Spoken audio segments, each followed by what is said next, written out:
latest when it comes to the Ukraine war that began last year on February 24th. It's 15 months and counting, and the collapse of the Kakhovka Dam in southern Ukraine is one of the biggest industrial and ecological disasters in Europe for decades. Now, the dam was damaged because of a shelling attack on its upper part. Russia and Ukraine have traded accusations over the attack on the hydroelectric power plant.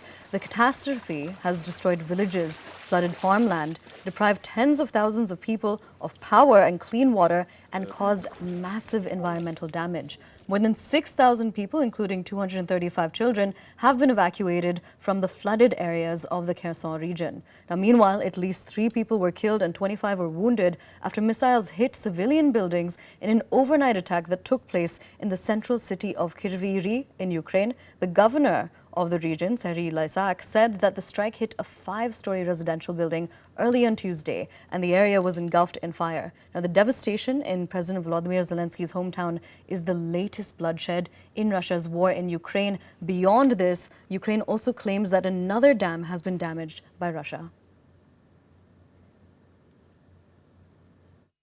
So having air superiority is essential, I think, for Ukraine in the future to be able to deter Russia from trying this again, and having the capability that we're working on now with the training of the Ukrainian pilots on the F-16 would of course greatly add to the strength of the Ukrainian Air Force in the future.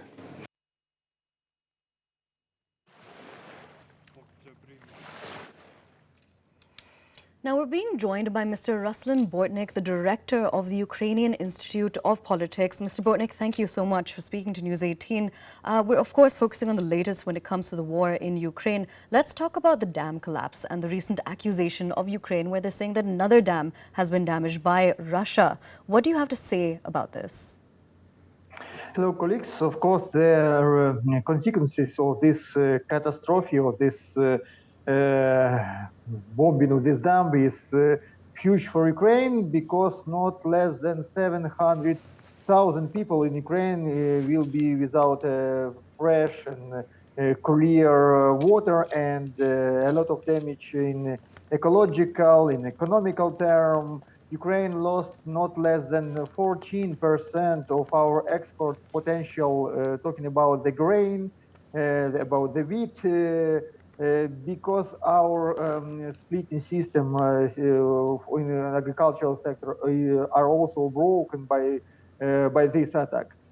And Ukraine is preparing to make a claim to international courts, and Ukraine is preparing to stand one more time question on the Russian frozen assets abroad, which should be used for covering Ukrainian damage from this broken of this dam. I think the political development of this situation will be very hard and very bright at the same time, because such an example like broken of dam, in Ukraine we have a lot of dams, and war is going on. This example is extremely bad for the continuing in this war. Absolutely. Now, beyond this, Ukraine has, as we mentioned, said that Russia has damaged another dam. How long do you think it's going to be taking? How long do you think it'll take Ukraine to deal with the damage that's been done? We don't know, but during the war in Ukraine was broken not less than 20 dams, but almost all of them are small dams, except of Kakhovka Dam. We have 6 more very high, very rain, which covering all the country, and which are situated in the Dnipro River at the same time. It looks like Russia is going to make a blackmail Ukraine by blocking the possible another dams, especially in the capital of Ukraine, city Kyiv. We also have such dam which is up in the city, and if it will be broken, it should cover more than 30% of the city. I'm talking about the water wave. So it's a very dangerous situation, and I think it should be very good from the international society to to propose to make an international committee, investigation group on such case, because there's a huge risk not only for Ukraine but all over the region. For example, the breaking of Kakhovka Dam polluted all the Black Sea region, and for example, our neighboring countries like Romania and Bulgaria nowadays are suffering from the pollution of their coast. The summer season in these countries is also broken. A lot of dangers for all the region. Absolutely. Now, in your opinion, do you think negotiations will or even can resume at any point? We hope so, but nowadays every side of this war is thinking only about the offensive or counteroffensive operation. The horizon of planning, horizon of thinking is not far than counteroffensive operation. So I think the nearest month is any peaceful negotiation, any negotiation between the sides is almost impossible. But in the future, after the ending the Ukrainian counteroffensive operation, I think we will take the small window for this negotiation and maybe a small chance, very small chance, for resuming this war. Absolutely. And now, joining NATO doesn't really seem to be a possibility anytime soon, not during the war at the very least. That's what's been said. What is your perspective on this? It's not easy question. Of course, Russia is against Ukrainian joining to NATO. But if the joining to NATO or to European Union, Ukrainian joining to these organizations will be covering, will be compensating for Russia in any way, or if it will be a part of peaceful agreement, it can be. So there is no very simple answer for this question. Formally, Russia is against, and Russia will continue the war if Ukraine will become the part of NATO, and in the nearest future, it's impossible because the NATO countries are not ready to accept Ukraine in situation of war. But it also can be a part of peaceful agreement between the Russia and the West in the future. And when it comes to the nuclear aspect of this war, which everybody's been very afraid of, essentially because it's not been ruled out. That's one of the biggest angles that's taking place when it comes to this war.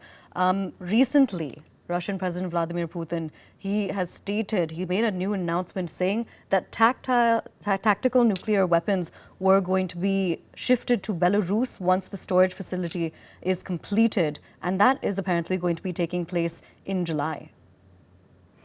Yes, in general, we have a very dangerous global competition between Russia, United States, and China in the nuclear sphere. Look, the